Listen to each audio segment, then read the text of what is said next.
Alright, let's get started on how to get mods on Super Smash Bros Brawl through a USB loader with either a USB or an SD card. First of all, you would need this program called Brawl Builder. I'll have the link in the description below. And you of course need the mod files. I have two character mods here, Goku and Shadow, and I also have the ISO file of Super Smash Bros Brawl NTSC. I have tested with NTSC and PAL, but PAL comes up with a few issues.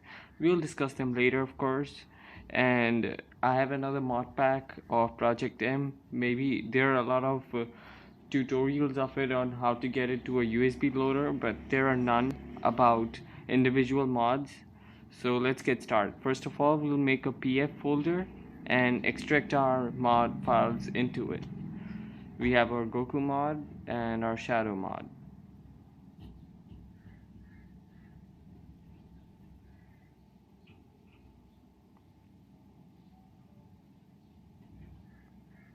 Once they're extracted, you'll see all these files. These are all the Goku files that will replace bit. That's why you see fit bit 00.back.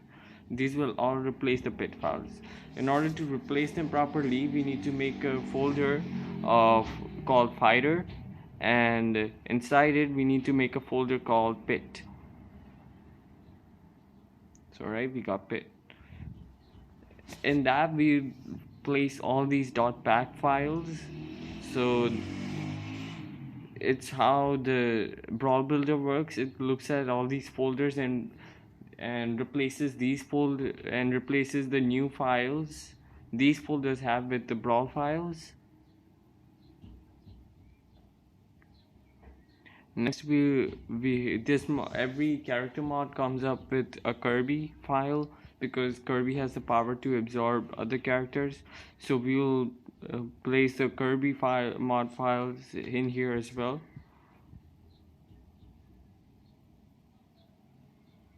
Now it's time for the Shadow mod. You can merge mods like this pretty easily.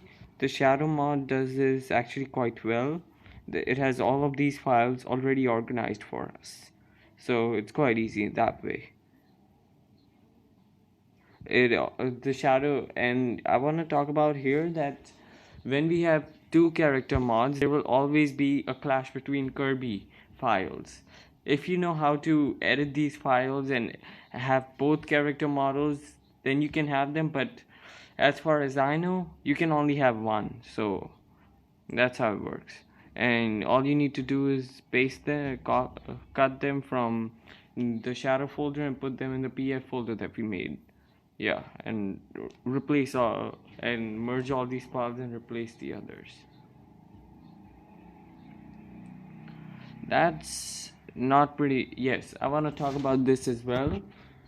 We need to put SFX in lowercase, and it contains our sound effects files for our characters, and these are called sound files, SAWND, and you need to go up on Google and find which number of sound file corresponds with which character. I've done my research.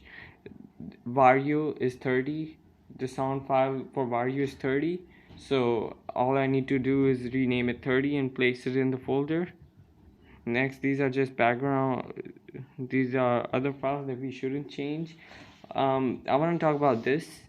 These are the files that appear in our menu in the character select screen. I haven't quite found a way to change them to the mod, change the mod to become the default. So, and I guess we can do that in Project M, but I haven't found a way to do it in regular Brawl. So I guess look out for a new tutorial on how to put it in Project M, but other than that, we're pretty much good to go. Oh yeah, I want to talk about this as well, that this mod comes with an alternate costume pack. So all we need to do is rename them. If we rename it fit bit 00, that means this will be our default bit model. The character model would be our default Goku. So if we don't change any colors in uh, the menu select screen, character select screen, we would have this model would show up if we replace our files like this.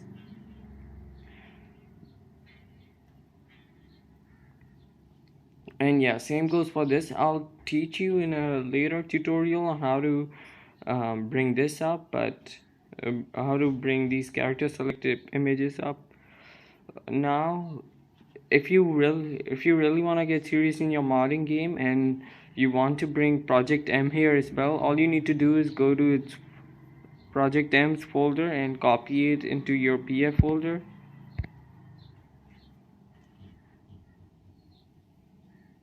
And I've already talked about um, the these sound files as well, that you will only be able to hear these files in Project M and with properly. And if you have an NTSC Brawl, you would be able to hear the default characters, not the modded characters.